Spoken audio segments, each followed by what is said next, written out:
भगवतो अरहतो सम्मा सम्बुद्धस्य नमो तस्स भगवतो अरहतो सम्मा सम्बुद्धस्य नमो तस्स भगवतो अरहतो सम्मा सम्बुद्धस्य। संपूर्ण विश्व को जिन्होंने सुख शांति का संदेश दिया, उन अरहत सम्यक संबुद्ध को त्रिवार अभिवादन करते हैं तथा उनका सद्धम्मा और सदा ही पावन पूजित भिक्षु भिक्षुनी संघ को भी त्रिवार अभिवादन करते हैं। आप सभी श्रद्धा बुद्धि संपन्न शील संपन्न उपासक उपासिकाएं आप सभी के प्रति मंगल कामना करते हैं, आशीर्वाद करते हैं। हम जो भी जीवन जीते हैं तो जीवन जीते समय इस संसार का हर कोई इंसान तनाव मुक्त जीना चाहता है, चाहे वह इंसान किसी भी संप्रदाय का क्यों ना हो, किसी भी जाति कुल का क्यों ना हो, किसी भी अन्य धर्म का भी क्यों ना हो, लेकिन हर कोई इंसान अपने जीवन को, अपने मन को तनाव मुक्त रखना चाहता है। और उस तनाव मुक्त रखने के लिए न जाने कितनी सारी विधियां, न जाने कितनी सारे मेथड्स वो अपने जीवन में प्रायोगिक रीत्या करने की भी सोचता है और उसे करता भी है। लेकिन भगवान ने जो भी अपने धम्म में अपने मन को तनाव मुक्त रखने के लिए जो भी कुछ विधियां बताई है, जो भी कुछ उन्होंने उपदेश किए हैं, उस उपदेश को, उस विधियां को अगर हम अपने जीवन में प्रैक्टिकल के अनुसार उतारने की कोशिश करेंगे तो निश्चित रूप से हम अपने मन को, अपने इस पूरे जीवन को भी हम तनाव मुक्त रख सकते हैं। क्योंकि भगवान का सारा धम्म भी हम देखें तो चाहे कौन से भी सूत्र क्यों ना हो, हर सूत्र में एक तनाव मुक्त रखने के लिए जो भी भगवान ने देशना की है, उसकी शुरुआत, उसका एंड या उसका अंत हम जो भी देखते हैं तो हमारे मन पर और अपने जीवन पर ही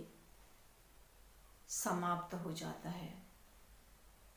इसका अर्थ ये है कि जब हम अपने मन को तनाव मुक्त रखेंगे तो हमारा जीवन भी हम तनाव मुक्त रख सकते हैं। मन को तनाव मुक्त रखना यानी अपने पूरे जीवन को तनाव मुक्त रखना है। क्योंकि इंसान के पास चाहे कितना भी धन क्यों ना हो, चाहे कितना भी बड़ा परिवार क्यों ना हो, चाहे उसके कितने भी रिश्ते क्यों ना हो, संबंध क्यों ना हो, लेकिन फिर भी अगर इंसान चारों ओर से तनाव युक्त जी रहा है कि जिसके कारण वो पल पल में अशांति महसूस कर रहा है, वो पल पल में अपने ही भीतर बहुत सारे डर को इकट्ठा करके जी रहा है, बहुत सारे भ्रांतियां को अपने भीतर पाल रखा है। तो ना उसका परिवार, ना उसने कमाया हुआ धन और ना ही उसके सारे रिश्ते संबंध उसे शांत रख सकते हैं, ना उसे तनाव मुक्त कर सकते हैं। इसलिए भगवान ने जो भी कुछ विधियां बताई है, जो भी कुछ उपदेश बताए हैं, उनमें से हम 3-4 पर थोड़ा प्रकाश डालने की समय के मुताबिक कोशिश करेंगे। तो उम्मीद करते हैं कि इस उपदेश को आप सभी उपासक उपासिकाएं शांति के साथ सुने और अपने जीवन में प्रैक्टिकल के अनुसार उतारने की कोशिश करें। तो निश्चित रूप से आप सभी लोग एक शांतपूर्ण तनाव मुक्त जीवन जी सकते हैं। उतनी क्षमता भगवान के धम्म में है। इसीलिए तो इस धम्म को सांदृष्टिक यही पश्य को आदि रूप से जाना जाता है। इसका फल जरूर मिलता है। इससे मनुष्य के अंदर दृष्टि जरूर उत्पन्न होती है। इसलिए जब भी आपका मन बहुत अशांत है, बहुत ही आप तनावग्रस्त स्वयं को महसूस कर रहे हैं, तो पहले ये अपने मन में जो भी त्रिरत्न के प्रति श्रद्धा है, जो भी विश्वास है, तो उस विश्वास के साथ, उस श्रद्धा के साथ उसी समय अगर आप त्रिरत्न का होश पूर्वक स्मरण करेंगे, उसे याद करेंगे, त्रिरत्न के गुणों को थोड़ा याद करेंगे कि इस त्रिरत्न के में जो भी गुण धर्म है, तो जो ये त्रिरत्न है कि इन रत्न के समान, इन त्रिरत्न के गुण धर्म के समान इस संसार में कोई भी ऐसा रत्न नहीं है, कोई भी ऐसा गुण धर्म नहीं है कि जिसके कारण मेरा मन शांत हो जाएगा या फिर मैं तनाव मुक्त हो जाऊंगा या हो जाऊंगी। एक त्रिरत्न ही ऐसे है कि जिसका स्मरण में जो भी अब कर रही हूँ या कर रहा हूँ या उसके गुणों को मैं जान रहा हूँ, तो इस गुणों को जानते जानते इस त्रिरत्न का स्मरण करते करते मेरा सारा भीतर का जगत शांत हो रहा है। मेरी सारी परेशानियां दूर हो रही है, क्योंकि मेरे अंदर त्रिरत्न के प्रति श्रद्धा है, विश्वास है, जिनके कारण ये त्रिरत्न का जो प्रताप है, त्रिरत्न की प्रताप से मेरा सारा भीतर का जगत शांत हो रहा है, सभी तनाव मेरे मन के दूर हो रहे हैं। ऐसी अगर उस समय हम भावना करेंगे, स्मरण करेंगे,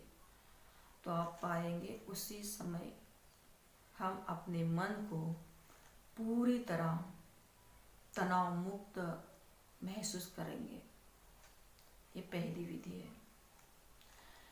दूसरी, इस विधि का भी हम उपयोग कर सकते हैं, जिसे हम पुण्य कर्म का स्मरण। भगवान कहते हैं कि जीवन में जो भी कठिनाइयां आती है, जो भी कठिन परिस्थिति हमारे सामने होती है, जब भी हम उदास होते हैं, परेशान होते हैं, अगर उसी समय हमने अपने जीवन में जितने भी पुण्य कर्म किए हैं, उस पुण्य कर्म का अगर उस समय स्मरण करेंगे, याद करेंगे कि उसी समय मैंने ये पुण्य कर्म किया था, उसी समय मैंने ये पुण्य कर्म किया था कि जो पुण्य कर्म करते समय मेरे मन में ना द्वेष था, ना लोभ था, ना किसी के प्रति घृणा थी, ना किसी के प्रति वैर था। उस समय मेरी चेतना बहुत ही लोकोत्तर थी, बहुत ही कल्याणकारी थी।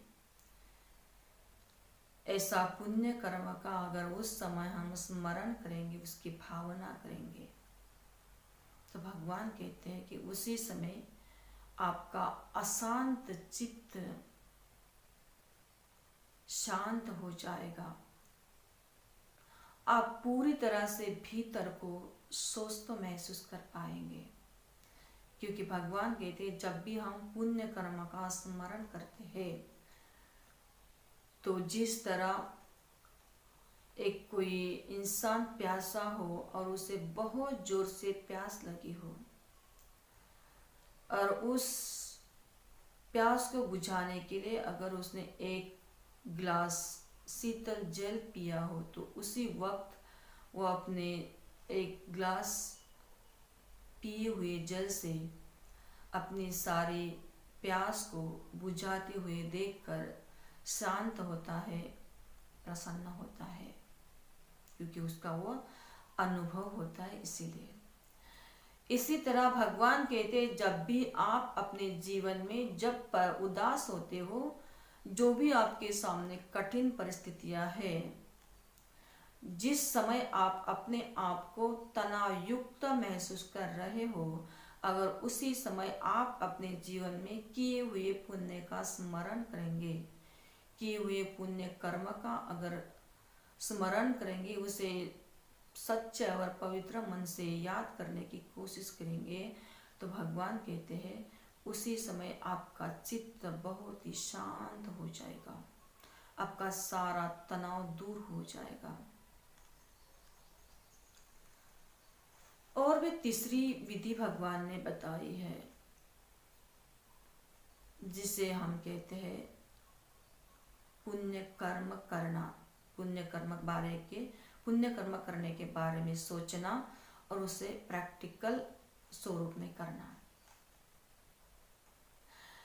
भगवान कहते हैं जब भी आपका मन बहुत अशांत होता है, आप अपने आप को बहुत ही तनाव युक्त महसूस कर रहे हैं, आप ऐसी स्थिति में हो कि जिस स्थिति में अपने आप को सुरक्षित नहीं पा रहे हो,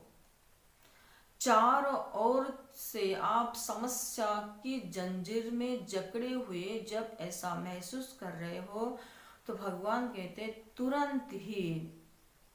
पुण्य कर्म करने के बारे में आपको सोचना चाहिए। चाहे कुछ भी हो, छोटा भी क्यों ना हो, लेकिन तुरंत ही पुण्य कर्म करने के, अच्छे कर्म करने के बारे में अपने सोचना चाहिए। सोचना ही नहीं, अपितु उसी समय उस पुण्य कर्म को आपने करने की पूरी तरह कोशिश करनी चाहिए, चेष्टा करनी चाहिए। जब भी आप पुण्य कर्म करोगे तो उस पुण्य कर्म की क्रिया करते करते ही आपके मन का सारा तनाव दूर हो जाएगा। आप अपने भीतर को पूरी तरह स्वस्थ महसूस कर पाएंगे। ये विधियां भगवान ने बताई है तीसरी। और भी एक महत्वपूर्ण भगवान ने तनाव रहित जीवन जीने के लिए, अपने मन को हल्का करने के लिए, मन को नियंत्रित करने के लिए, शांत करने के लिए विधि बताई है, जिसे कहते हैं आनापान सती। सती यानी स्मृति रखना, स्मरण रखना, याद रखना। आनापान यानी जो भी हमारी आती जाती सांस है, इस सांस के ऊपर हमारा सारा ध्यान हमें केंद्रित करना है, उसकी हमें स्मृति रखना है कि ये सांस आ रही है, सांस जा रही है। तो इस आनापान सती का जब भी हम अभ्यास करते हैं तो इस अभ्यास करते करते ही हमारे मन में जो भी विचारों का प्रवाह उत्पन्न हुआ होता है, वो सारा का सारा प्रवाह इस आनापानसति के अभ्यास से धीरे धीरे पूरी तरह शांत हो जाता है। इस आनापानसति में भी एक दो तीन प्रकार की बातें याद रखनी चाहिए। अगर विचारों का फ्लो बहुत ही ज्यादा है, हमें पता है कि हमारे मन में बहुत सारे एक ही बार एक ऐसे विचारों का प्रवाह उत्पन्न हुआ है, जिसके कारण हम चारों ओर स्वयं को असुरक्षित, चारों ओर अपने आप को परेशान, उदास महसूस कर रहे हैं, तनाव युक्त महसूस कर रहे हैं। क्या करे क्या नहीं करे इसकी हमें कोई भी समझ नहीं है। तो भगवान कहते हैं उसी समय आनापानसति का अभ्यास करते समय दीघं वा अस्य संतो दीघं अस्य सामीति पजानाति, दीघं वा पश्य संतो दीघं पश्य सामीति पजानाति। इस पाली वचन का यह अर्थ है कि दीर्घ श्वास उस समय आपको लेना है और जानकर दीर्घ श्वास लेना है, क्योंकि दीर्घ श्वास लेते समय और दीर्घ श्वास छोड़ते समय एक बहुत ही साइंटिफिक प्रक्रिया हमारे शरीर और मन के साथ घटती है। क्योंकि जब भी हम दीर्घ सांस लेते हैं और जान कर लेते हैं, होश पूर्ण लेते हैं, तो दीर्घ सांस लेते समय जो भी प्राण वायु जिसे बोलते हैं, ऑक्सीजन जिसे बोलते हैं, एक पॉजिटिव एनर्जी जिसे बोलते हैं, उस पॉजिटिव एनर्जी का सारा रूपांतर हमारे शरीर और मन में दीर्घ सांस लेते समय प्रवाहित होता है, जिनके कारण हमारे मन के ऊपर या मन के भीतर जो भी हम तनाव महसूस करते हैं, तो सारा तनाव धीरे धीरे शांत होने में उसकी मदद होती है। और जब भी हम दीर्घ सांस छोड़ते हैं, तो दीर्घ सांस छोड़ते छोड़ते समय होता क्या है कि हमारे भीतर जो भी कार्बन डाइऑक्साइड का प्रमाण बढ़ा हुआ होता है, जो भी हमारे भीतर एक निगेटिव एनर्जी का प्रादुर्भाव ज्यादा से ज्यादा उत्पन्न हो जाता है, जो भी हमारे भीतर और हमारे मन और शरीर को जकड़े हुए ऐसे सारे घने संस्कार होते हैं, जिनके कारण हम पूरे जीवन को तनाव युक्त महसूस करते हैं। तो भगवान कहते हैं दीर्घ सांस छोड़ते समय ये सारी जकड़न, कार्बन डाइऑक्साइड का सारा जो ढांचा है,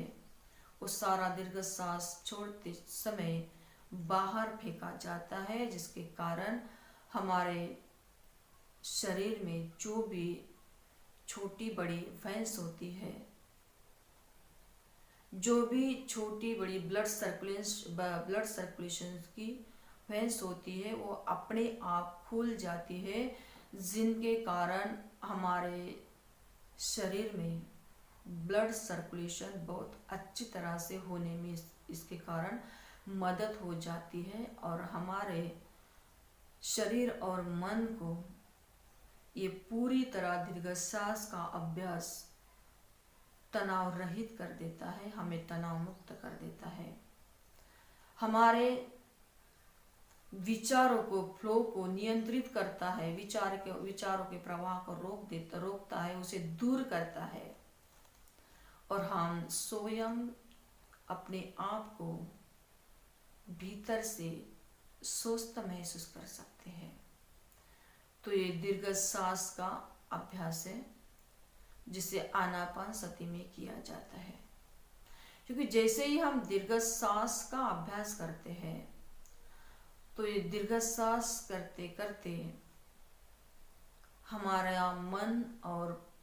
पूरा शरीर एक प्रकार से खुल जाता है और पूरी तरह से हमारे मन और शरीर को एक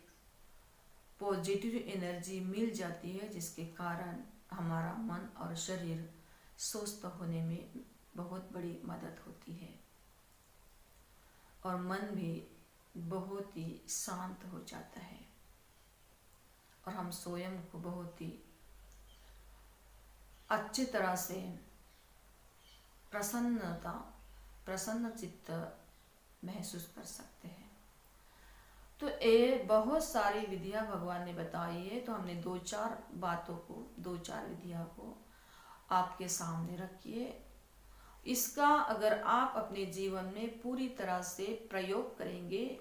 उतारने की कोशिश करेंगे,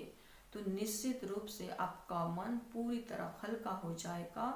आपके मन का सारा भारीपन दूर हो जाएगा और मन शांत भी होगा और प्रसन्न भी होगा। तो आप सभी को बहुत ही मंगल कामना, आशीर्वाद। धर्म के रास्ते पे चलने वाले सभी लोगों को, सभी प्राणी मात्र सुखी हो, सबको दीर्घायुष्य मिले, सबका जीवन मंगलमय हो। भवतु सर्वं मंगलम्। अभिवादनशीलस्स नित्यं वर्धपचायिनो चत्तारो धम्मा वर्धन्ति आयुवन्नो सुखं बलं आयुरारोग्य संपत्ति सर्ग संपत्ति मेव च ततो निब्बान संपत्ति मिनाते समी।